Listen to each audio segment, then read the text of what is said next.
Mesdames, Messieurs, bonsoir. Voici le sommaire de l'incontournable. Actualité autour de l'élection présidentielle de 2012, une campagne du second tour émaillée d'incidents violents comme lundi aux Parcelles Assainies. Le musicien Demba Dia accusé de jouer aux fauteurs de troubles, ses partisans démentent. Les deux candidats, Abdoulaye Wade au sud tend la main aux pays voisins pour le règlement du dossier casamançais et Macky Sall au nord rejoint son adversaire sur le terrain religieux.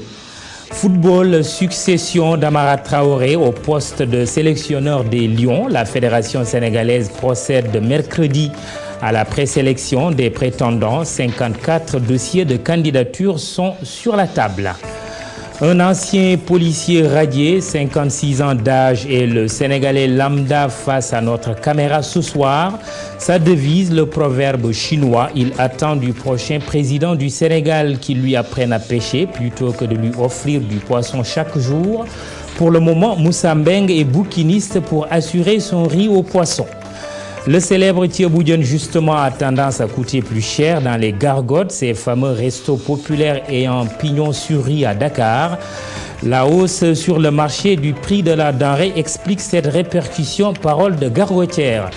Et puis le focus du jour, on ne quitte pas le poisson, décidément. On évoquera l'affaire du navire russe Oleg Naidenov. Il est pris plusieurs fois en flagrant délit de pêche illicite dans les côtes sénégalaises. Dernière prise en date le 24 février passé.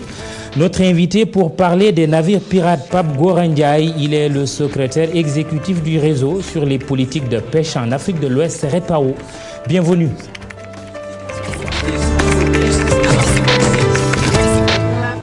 Bonsoir Khalifa Diakhaté. D'abord la crise casamançaise. Wade exclut l'extérieur et tend toutefois la main aux pays voisins. Maître Abdoulaye Wade ne veut pas du tout de la main de l'extérieur dans la recherche de solutions à la crise casamançaise. Une position qu'il réitère. En revanche, il dit tendre la main à la Gambie, terre de repli pour les rebelles, souligne-t-il.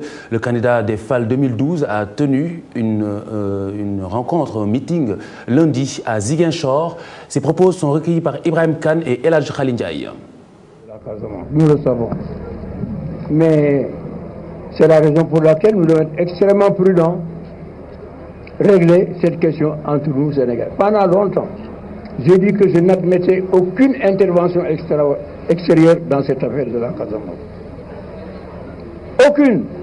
Nous sommes assez grands pour régler ce problème. Tant que Diamacoune était là, avec Diamacoune, on discutait. Et aujourd'hui, je suis sur les mêmes positions. Maintenant, vous me parlez de la Guinée-Bissau et de la Gambie. Je vous dirai, madame, qu'après avoir refusé à la Gambie d'intervenir, c'est moi qui ai dit à Yahya Jammeh, étant donné que maintenant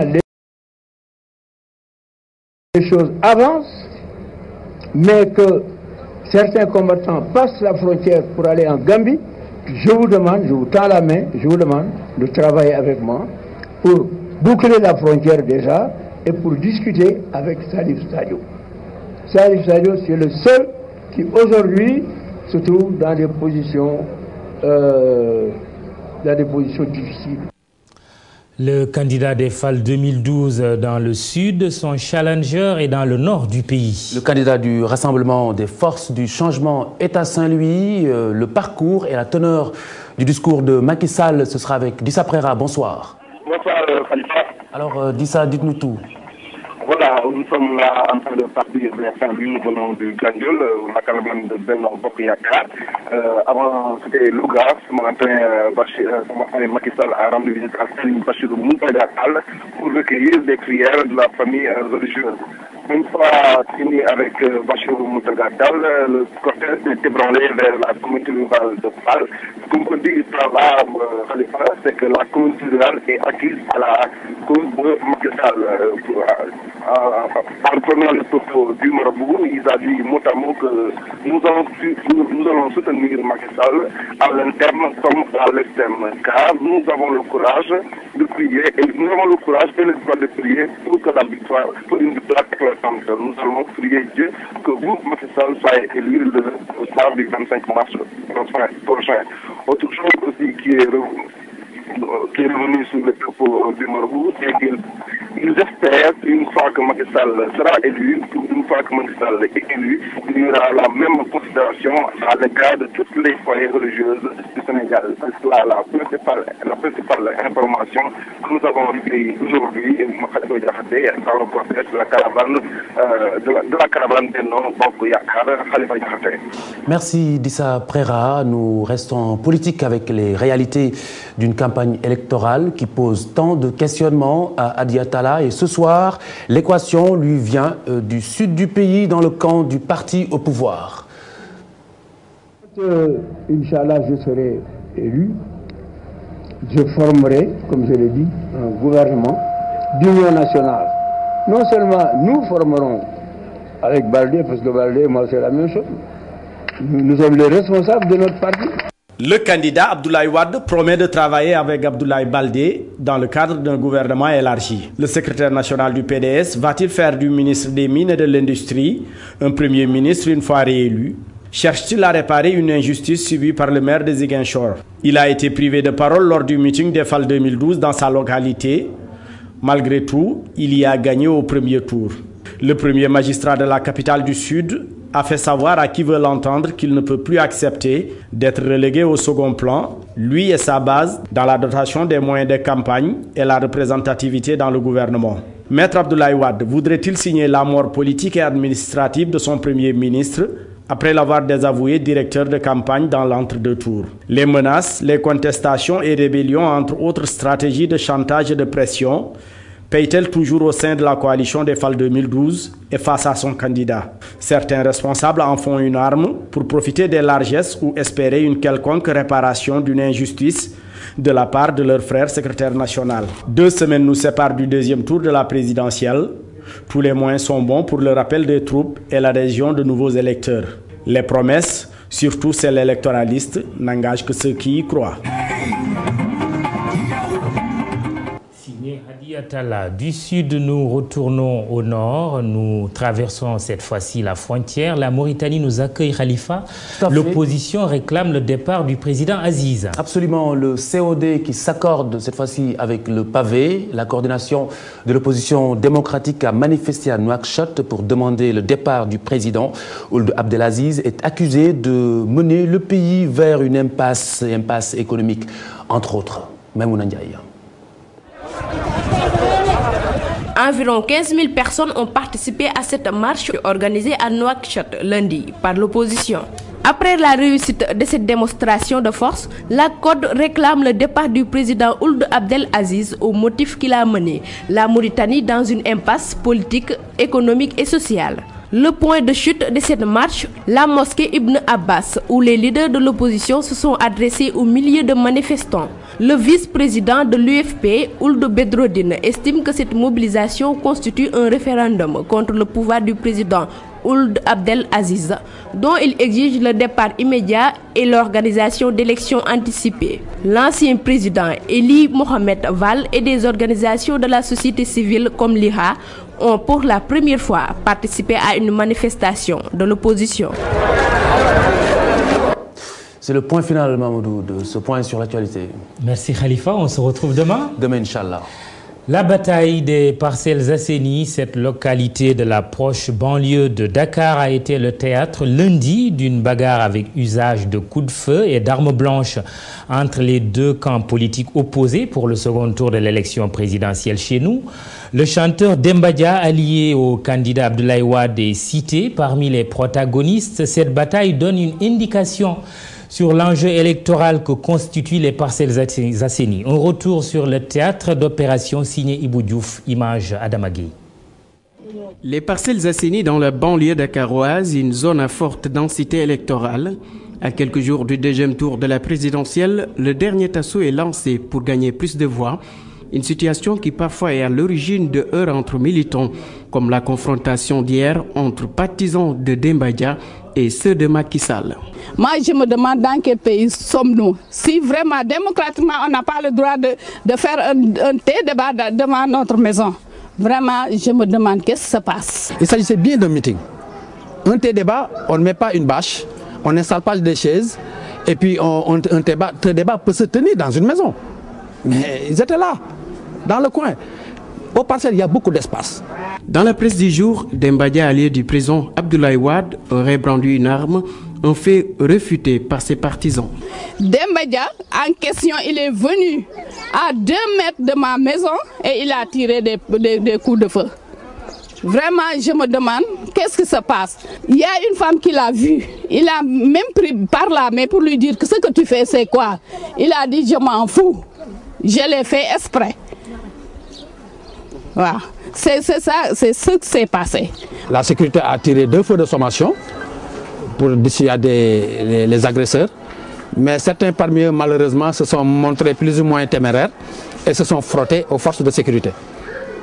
J'entends par force de sécurité la sécurité attitrée du secrétaire général. Oui, hier, ils sont venus ici, ils ont gâté ma place à cause de que j'ai mis ma carte, ma photo Macky Sall. Bon, ils sont venus ici, ils ont déchiré, ils ont caché tous mes verres, ils ont pris mes tissus, hein, ils ont blessé mon apprenti, hein, et c'est pas normal. Lors du premier tour de l'élection présidentielle, le candidat Macky Sall était le grand vainqueur de la zone des Parcelles Assainies. Le deuxième tour sera âprement disputé. L'objectif final, gagner plus de voix. D'un air très tendu aux Parcelles Assainies. Suite de notre série de reportages sur le renchérissement du prix du riz, un coup d'œil dans la cuisine des restaurants populaires, les célèbres gargotes, la hausse de cette denrée très prisée est ressentie par les gargotières qui n'hésitent pas, pour certaines en tout cas, à la répercuter sur le plat de riz servi aux clients. Si vous êtes tenté d'y faire un tour, Fatou Kinedem et Madani Marega vous en donnent un avant-goût. Originaire de Gaout dans la communauté rurale de Notto-Gouye-Diama, Moussa Mbeng, âgé de 56 ans, fait partie de cette génération de policiers radiés en 1900. Vous l'avez compris, on va reparler des restaurants populaires, ces célèbres gargotes. Le prix du riz s'y ressent puisque le plat du Thieboudion a été revu également à la hausse. Nous suivons, si vous êtes intéressé bien sûr, ce reportage de Fatou Kinedem, la machine qui refuse de nous sortir ce reportage sur les restaurants populaires. Nous passons à un autre sujet. Sénégalais lambda, un ancien policier se frotte ce soir à la caméra de TFM. Son signe particulier qu'il partage avec des centaines d'autres policiers frappés par une célèbre mesure prise en 1987 et qu'il avait été radié. Moussa Mbeng a 56 ans, il s'est reconverti en bouquiniste. Sa carte d'électeur, il entend la vendre chèrement au futur président de la République. Pas contre espèces sonnantes et trébuchantes, rassurez-vous. Fatima Ba avec Modou Diop nous invite à regarder plus tôt. Originaire de Gaout dans la communauté rurale de Notto-Gouye-Diama, Moussa Mbeng, âgé de 56 ans, fait partie de cette génération de policiers radiés en 1987. Celui qu'on surnommait l'homme de Ziguinchor, à l'époque, c'est aujourd'hui reconverti en bouquiniste. Après la radiation de 1987, il fallait nécessairement diminuer les fonctionnaires au Sénégal. Il fallait les diminuer. Alors, tout fonctionnaire qui avait péri dans une petite faute, on n'attendait même pas, on le radiait. Il était exposé au licenciement.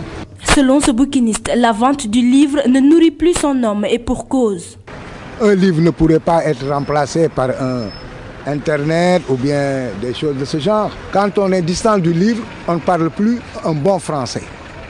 Quand on est distant du livre, on ne pratique plus les matières scientifiques normalement. Le livre, il est tellement important dans notre environnement qu'on ne peut pas s'en passer vraiment. Il y a même des gens, des autorités qui sont devenus ministres à qui je vendais à leur fils des livres. Voilà. Maintenant, ils ne viennent plus parce qu'ils ont la possibilité d'acheter des livres en France ou bien dans les grandes librairies de la place. Cet ancien homme de tenue est très préoccupé par la situation en Casamance. J'ai fait la Casamance, on m'appelait même l'homme de Ziguinchor. J'ai fait la Casamance, j'étais au GMI. Voilà. Je sais très bien ce que c'est que les ratissages et consorts, on en a attrapé. Mais quand on les attrape, on les amène en prison 2 ou 3 jours, on les libère. Ce n'est pas normal. Il faut qu'ils soient traduits devant la justice, devant leurs responsabilités. C'est ça le problème. Ce père de famille interpelle le prochain président de la République sur l'urgence à rendre la vie moins chère. Je le demande d'avoir pitié des humbles Sénégalais, des Sénégalais dignes, des Sénégalais qui n'aiment que travailler dans la dignité, de leur porter au moins secours en diminuant les denrées de première nécessité. Vraiment, c'est ce que je souhaite. Optimiste, Moussa Mbengue rêve d'un avenir meilleur pour ses enfants et ses concitoyens. Il invite ainsi le vainqueur du second tour à plus de justice sociale.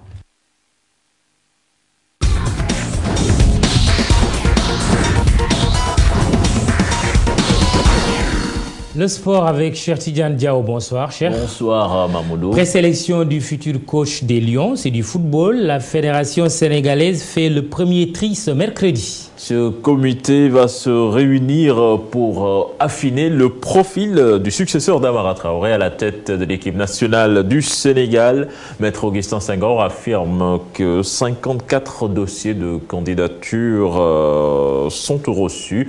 Chez les observateurs, par contre, les avis sont partagés. Certains sont pour le maintien de l'expertise locale, tandis que d'autres veulent l'expertise étrangère. Là-dessus, je vous propose de suivre le reportage de Sayer Ansadiop et Youssou Baro.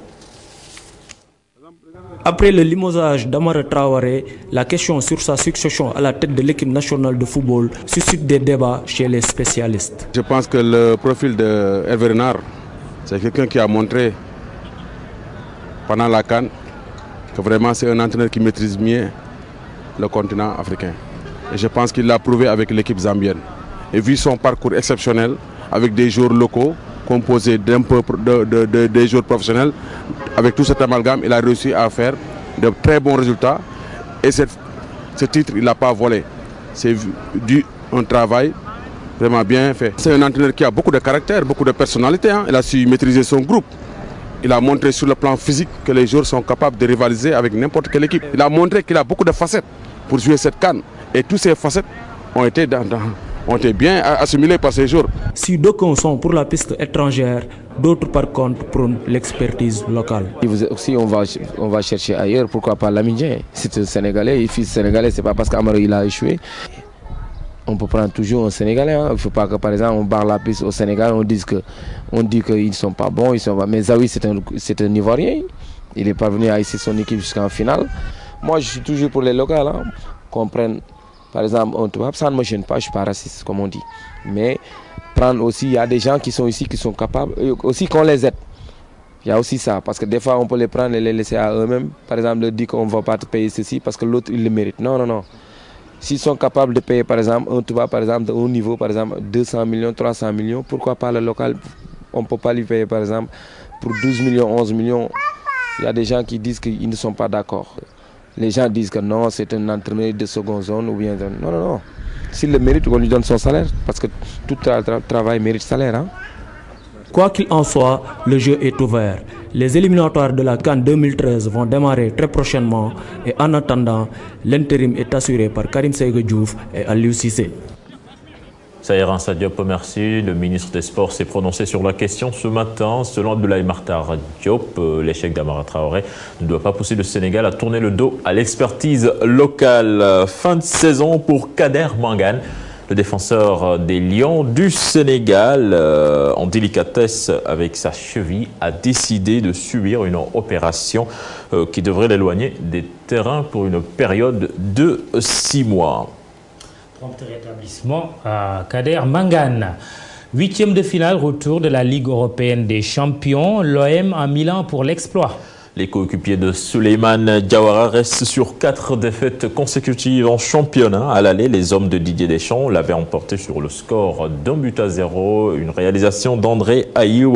Pour le moment, après 30 minutes de jeu, les deux équipes sont toujours à égalité en 0 but partout, excusez-moi. Et puis l'autre affiche qui oppose le Bayern de Munich au FC Bâle. Les Allemands ont refait leur retard. Ils mènent actuellement 1-0. But signé Arjen Robben. Donc le Bayern bien parti pour se qualifier également pour les quarts de finale de la Champions League. Mamadou. Merci, cher Tidiane Diao. Le focus du jour, Oleg Naidenov. Le nom ne vous dit peut-être pas grand-chose. Pourtant, il est tristement célèbre dans le monde maritime. Oleg Naïdonov, qui n'est pas une personne, est un chalutier russe pris en flagrant délit de pêche illicite dans nos côtes le 24 février dernier. Un multirécidiviste, signale l'ONG Greenpeace. Il y a un an, Oleg avait été arraisonné pour défaut d'autorisation et identité simulée, des pratiques punies par la loi sénégalaise, mais pas assez au goût de Greenpeace et des acteurs de la pêche. Il penche pour des sanctions plus sévères pour servir de leçon aux navires pirates et de gage pour le repos biologique des principales espèces. Nafissatou Silla, Madani Marega pour cette plongée marine. Le Oleg Naïdonov, un chalutier russe pris en flagrant délit de pêche illicite au large de Differ le 24 février dernier. La zone est pourtant interdite à la pêche industrielle pélagique. En 2010, nous avions rencontré le même bateau dans la même situation d'illégalité parce que la loi sénégalaise, dans ses articles 48, 51 et 52, n'autorise pas aux bateaux qui pêchent dans les eaux sénégalaises de cacher leur identité, ni d'éteindre leurs signaux. Ces bateaux sont des bateaux usines. Ce sont des bateaux géants. Oleg a 120 mètres, 7765 tonnes de gros tonnage. Et ce bateau est capable de pêcher jusqu'à 250 tonnes par jour. La présence de ce genre de navire reste toujours inexpliquée, tout comme les autorisations de pêche qui sont délivrées. Des autorisations qui continuent de faire des remous dans le secteur de la pêche. Ces bateaux pêchent avec des autorisations de pêche qui ont fait trop de bruit dans la presse depuis 2010, maintenant encore. Et au moment où je vous parle, nous ne savons pas si ces bateaux ont une autorisation valable. Parce que les autorisations disponibles pour ces bateaux, ce sont celles de 2011. Nous disons que non, ces autorisations qui ont une légalité douteuse ne pouvaient pas autoriser ces bateaux à aller pêcher. Ce bateau multirécidiviste, selon Greenpeace, a été arraisonné par la Direction de la protection et de la surveillance de la pêche pour des délits similaires en 2011. L'ONG et des acteurs de la pêche estiment que les sanctions infligées sont insuffisantes. 30 millions pour ce genre d'infraction, ça ne dit rien, c'est juste... c'est pas la pêche d'une journée, mais c'est juste quand ils tirent le filet, une fois par jour, ils ont 30 millions. Nous pensons que les amendes, la loi qui est en révision devait tenir compte de cet aspect pour que les amendes soient un peu plus lourdes, de façon à ce que les amendes fassent une leçon aux autres bateaux. Il faudrait sauver la pêche sénégalaise dans toutes ses composantes. Parler d'une portion de la pêche en parlant des autorisations ne règle pas le problème. Il faudrait qu'on arrive à établir l'audit de la flotte, sinon valider l'audit de la flotte qui reste dans les tiroirs, amener les gens à reconstituer la flotte nationale, connaître le nombre de pavillons existants. Dans tous les cas, une enquête doit être ouverte sur les conditions de la présence de ces navires dans les eaux sénégalaises. Cependant, le secteur de la pêche, marqué entre autres par une situation de surexploitation des principales espèces et la menace sur le renouvellement des stocks, n'est pas pris en compte de façon effective dans les programmes de campagne à la présidentielle. Nous recevons Pape Goraniaï ce soir. Bonsoir. Bonsoir. Vous êtes le secrétaire exécutif du réseau sur les politiques de pêche en Afrique de l'Ouest, REPAO. Oleg Naïdonov, on commence à s'y familiariser maintenant. Un navire pirate qui n'en est pas à sa première. La question qui se pose est la suivante. Combien de navires ont-ils réussi à passer entre les mailles du filet? C'est difficilement estimable.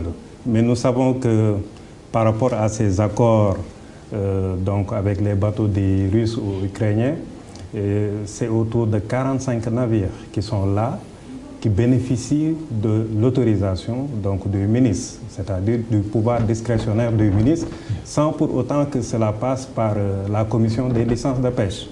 Alors, si vous... Le ministre viole la loi. Il est difficile de le dire puisque le ministre a un pouvoir discrétionnaire, mais la bonne gouvernance indiquerait que la commission des licences donne son avis par rapport à ces demandes de licence avant que le ministre n'intervienne. Mais là, c'est le ministre qui a utilisé de son pouvoir pour donner des autorisations de pêche, pas des licences, mais des autorisations à des navires qui s'adonnent à de la pêche illicite. Mais pour le cas de Oleg Naidenov, on dit qu'il n'a pas d'autorisation, qu'il a présenté même une identité simulée. Ça arrive souvent parce que quand les agents de la surveillance de pêche arrivent auprès des navires, ce qu'ils doivent réclamer, c'est la licence de pêche qui doit permettre à ce navire d'évoluer. Mais aujourd'hui, le problème est que même si une amende de 30 millions est appliquée à chaque fois que le navire s'adonne à une pêche illicite, 30 millions ne représentent absolument rien par rapport à la capacité même de pêche de ce navire. Parce que c'est des navires qui ont des capacités de pêche de 300 000 tonnes jour. 300 tonnes jour, devrais-je dire. 300 tonnes jour, il faut voir la valeur commerciale, ce que ça représente par rapport à ces 30 millions qui sont infligés et pas tous les jours. Et la tonne est vendue à combien? D'après les chiffres que nous avons, ces navires sont autorisés à pêcher et pour donc une valeur de 35 $ la tonne. Ce qui veut dire 17 francs le kilogramme de pélagique, c'est-à-dire de yaboy qui est pêché. Quand on sait que sur le marché local, il est impossible d'avoir le kilo de yaboy à moins de 500 francs. Ce qui veut dire que la sanction pécuniaire de 30 millions, c'est presque un coup d'épée dans l'eau. C'est un coup d'épée dans l'eau et on ne voit pas l'urgence économique ou même financière qui peut amener aujourd'hui l'autorité ministérielle ou bien le gouvernement du Sénégal à signer un tel accord ou bien à donner de telles autorisations de pêche à des navires. C'est du bradage. C'est du bradage, il faut le dire comme tel. D'autant plus qu'au Sénégal, nous avons des surcapacités de pêche. Nous avons 14 000 pirogues et qui aujourd'hui ne peuvent pas exploiter pleinement les ressources pélagiques que nous avons. Et nous sommes obligés même de négocier des accords de pêche avec des pays frontaliers comme la Mauritanie et la Guinée-Bissau pour délocaliser donc ce surplus de pirogues que nous avons. Alors, qu'est-ce que on essaie de comprendre, pour surtout nos téléspectateurs qui nous suivent, qu'est-ce que la pêche illicite? C'est la pêche par défaut d'autorisation ou la pêche qui permet d'accéder à des espèces auxquelles on n'a pas le droit d'accéder? C'est la pêche illicite, c'est la pêche qui est illégale, c'est-à-dire qui utilise des engins ou des pratiques de pêche qui ne sont pas autorisées par la réglementation. C'est la pêche qui est non réglementée et la pêche qui n'est non déclarée. Toute capture de pêche aujourd'hui qui est faite par un navire et qui n'est pas déclarée est considérée comme étant une pêche illicite. Et aujourd'hui, vous voulez le relèvement des sanctions.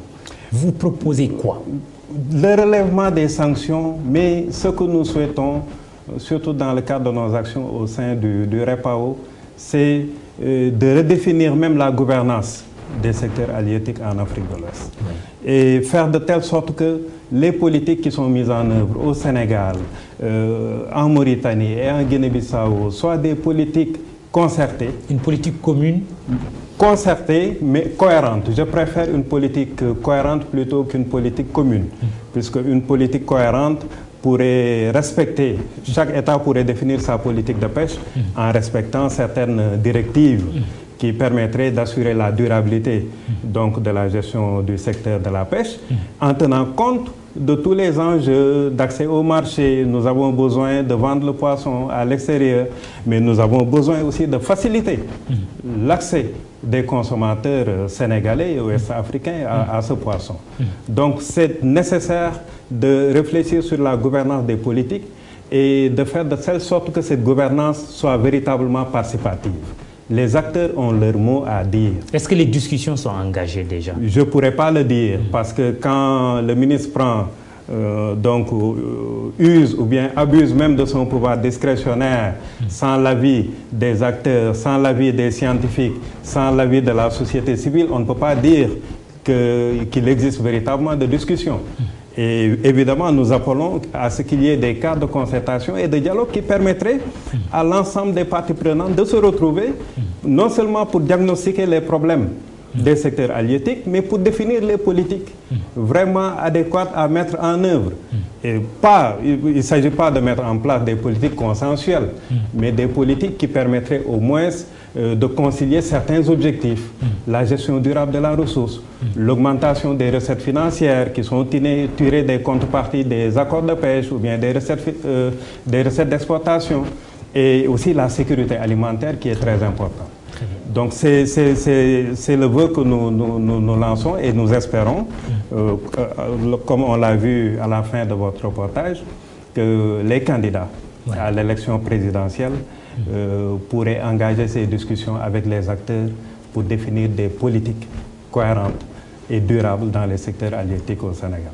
Merci Pape Goré Ndiaye. Je vous remercie. Donc le secrétaire exécutif du réseau sur les politiques de pêche en Afrique de l'Ouest, REPAO. Cette information de dernière minute, le président Abdoulaye Wade a déposé ce mardi auprès du tribunal hors classe de Dakar une plainte contre maître William Bourdon pour une interview au quotidien français Le Parisien il y a quelques jours. Dans cet entretien, l'avocat français indiquait que la procédure française relative aux biens mal acquis pourrait être élargie au président sénégalais. Plainte donc du président Abdoulaye Wade du Sénégal. Information, agence de presse sénégalaise. Merci Chérif Dia. C'est la fin de l'incontournable. Merci de nous avoir suivis ce soir encore.